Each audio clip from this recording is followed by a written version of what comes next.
बिस्मिल्लाहिर्रहमानिर्रहीम अस्सलाम वालेकुम। उम्मीद करती हूँ कि आप सब लोग खैर खैरियत से होंगे जी। मैं भी बिल्कुल ठीक ठाक हूँ। आज जो मैं आपके साथ रेसिपी शेयर करने जा रही हूँ वो है जी आलू भिंडी और प्याज की रेसिपी, जो कि बहुत ही मज़े की बनेगी इंशाल्लाह। आप भी मेरी इस रेसिपी को ज़रूर ट्राई कीजिएगा और कमेंट करके बताइएगा कि आपको मेरी ये आलू भिंडी की रेसिपी कैसी लगी, और आप लोग भी इस रेसिपी को ज़रूर ट्राई कीजिएगा।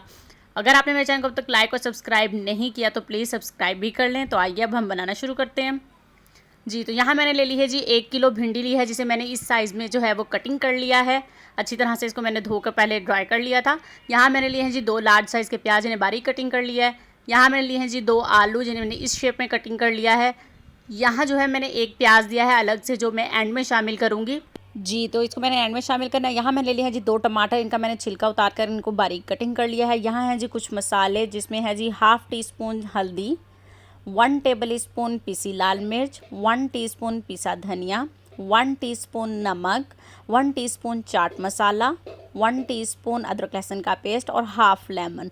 ऑयल में मैं इस रेसिपी को बनाने जा रही हूँ, तो आइए आप भी मेरे साथ इस रेसिपी को बनाएं। तो हम बनाना शुरू करते हैं जी। तो यहाँ मैंने लिया है जी एक पैन, उसमें मैंने शामिल कर दिया है जी थोड़ा सा ऑयल।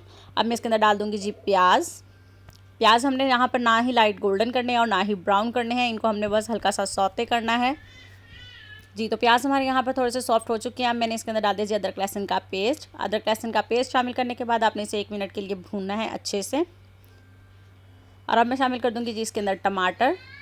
साथ ही मैं इसके अंदर शामिल करने जा रही हूँ 1 टीस्पून नमक का। नमक डालकर अच्छे से मिक्स करेंगे और इसे मैं कवर करके रख दूँगी जी 5 से 7 मिनट के लिए, ताकि टमाटर अच्छे से सॉफ्ट हो जाए जी। तो टमाटर हमारे यहाँ पर सॉफ्ट हो चुके हैं, इनको थोड़ा सा हम कर लेते हैं जी मैश। यहाँ पे बाकी के मसाले भी शामिल कर लेते हैं।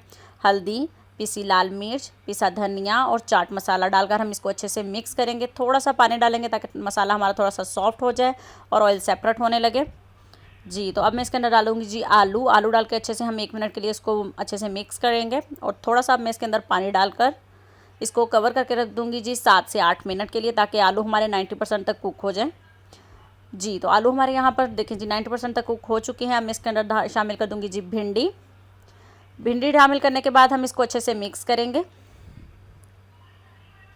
साथ ही मैं इसके ऊपर डाल दूँगी जी वो जो एक प्याज जो हमने अलग से कटिंग करके रखा था। अब हम इसको अच्छे से मिक्स कर लेते हैं।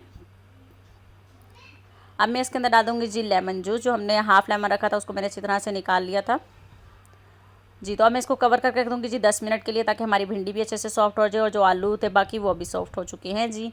तो अब हम चेक कर लेते हैं। ये देखिए जी भिंडी भी सॉफ्ट है, आलू भी सॉफ्ट हैं। तो अल्हम्दुलिल्लाह जी तैयार हो चुकी है। मैं इसको एक बाउल में निकाल लिया है जी। तो आप भी देखें इस रेसिपी को कि कितनी मज़े की लग रही है। आप भी इस रेसिपी को ज़रूर ट्राई कीजिएगा और प्लीज़ मेरे चैनल को सब्सक्राइब करें, लाइक करें और ज़्यादा से ज़्यादा शेयर करें और कमेंट करके बताएं कि आपको मेरी रेसिपी कैसी लगती है। मिलते हैं नेक्स्ट रेसिपी के साथ। अल्लाह हाफिज़। अपना बहुत सारा ख्याल रखिएगा।